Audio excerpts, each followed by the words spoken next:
Você já se perguntou como a energia elétrica chega de uma fonte até um aparelho elétrico?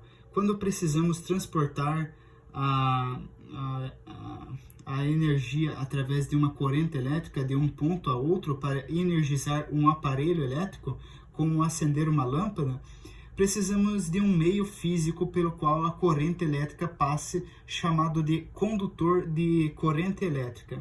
Certa vez, utilizamos até mesmo gases como meio de passagem da corrente elétrica, pois eles não adquirem calor, como é o caso de sólidos e líquidos. Nesse vídeo, vamos entender como gases podem conduzir eletricidade. Olá pessoal, me chamo Vini e estou aqui hoje para falar sobre a condução de corrente elétrica por meio de gases. Condutores são materiais que possibilitam a movimentação de cargas elétricas em seu interior com mais facilidade. Esses materiais possuem uma grande quantidade de elétrons livres que podem ser conduzidos quando aplicamos uma diferença de potencial entre eles. Aqui nessa imagem nós temos um tubo de metal, podemos considerar como um fio de cobre, que ele está transportando elétrons livres entre eles, gerando assim uma corrente elétrica que leva esses elétrons da sua fonte até um aparelho elétrico.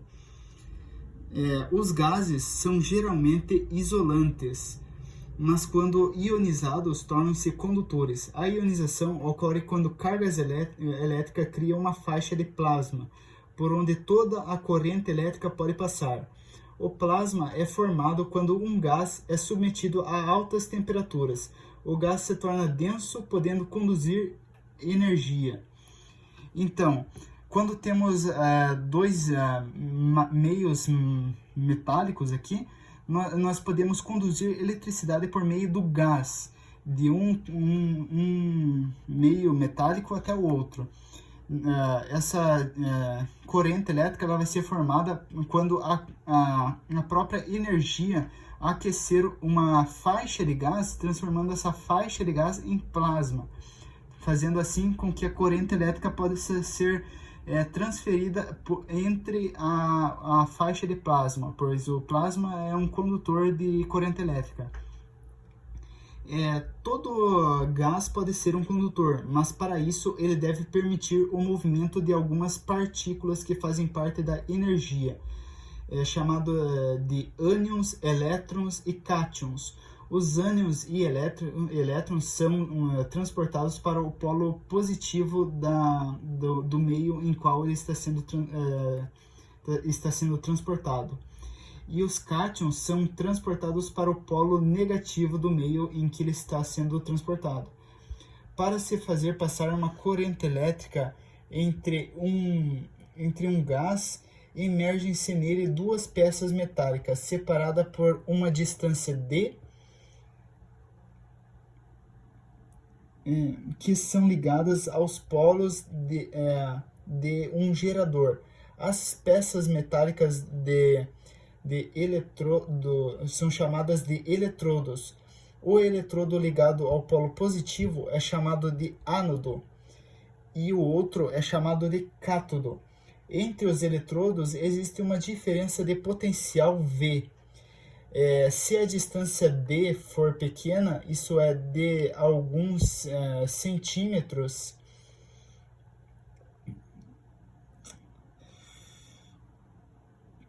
para cada pressão do gás, sempre existe certa diferença de potencial V, acima do qual o gás conduz e abaixo do qual não conduz.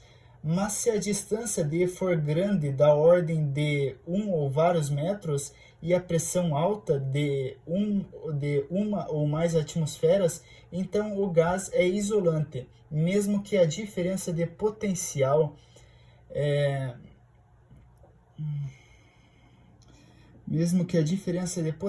entre os eletrodos seja de milhões de volts. Um gás pode ser condutor ou isolante, dependendo da sua pressão, da distância entre os eletrodos e da diferença de potencial existente entre eles. Esse fato é o que nos permite utilizar a eletricidade, pois se os gases fossem condutores em quaisquer circunstâncias, todas as vezes que tivéssemos dois corpos eletrizados, haveria uma corrente elétrica no ar de um para o outro, dispersando essa energia na atmosfera, e nunca poderíamos manter a diferença de potencial entre eles. A condução por gases está presente no nosso dia a dia.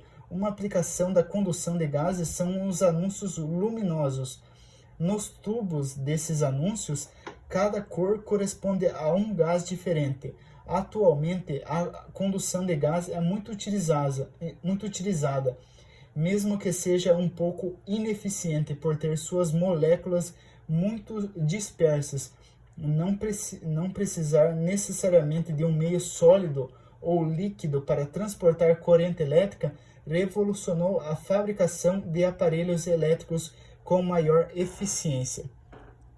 Então, explicando melhor, quando temos um fio, por exemplo, um fio de cobre, esse fio de cobre ele vai transportar os elétrons livres por meio dele da sua origem até o aparelho elétrico que ele vai energizar.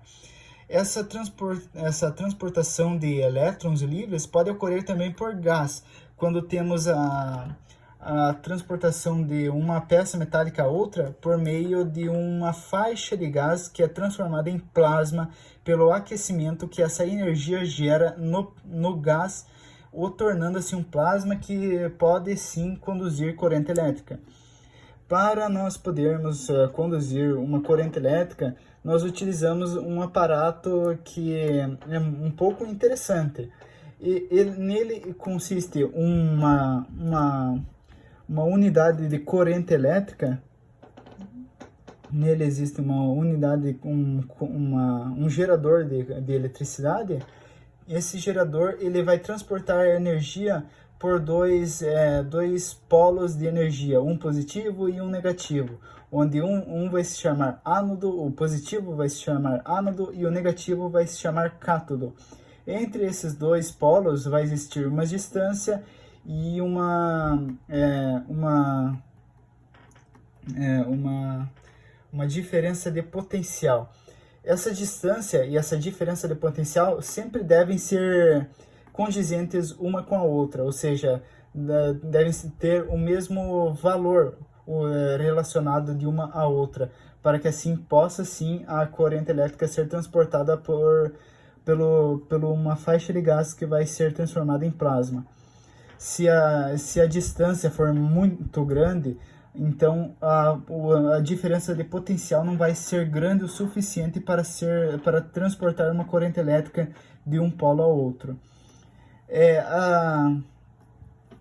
A condução por gases ela é muito utilizada porque ela não obedece às leis de Ohm, pois não mantém resistência constante. Isso significa que ela é um pouco instável, porque ela pode dispersar sua eletricidade fora da sua faixa de energia que está transportando a corrente elétrica. Então, dessa forma, ela se torna um pouco ineficiente, mas mesmo assim ela é muito utilizada por ser um meio mais fácil de transportar a corrente elétrica do que utilizando meios sólidos ou meios líquidos.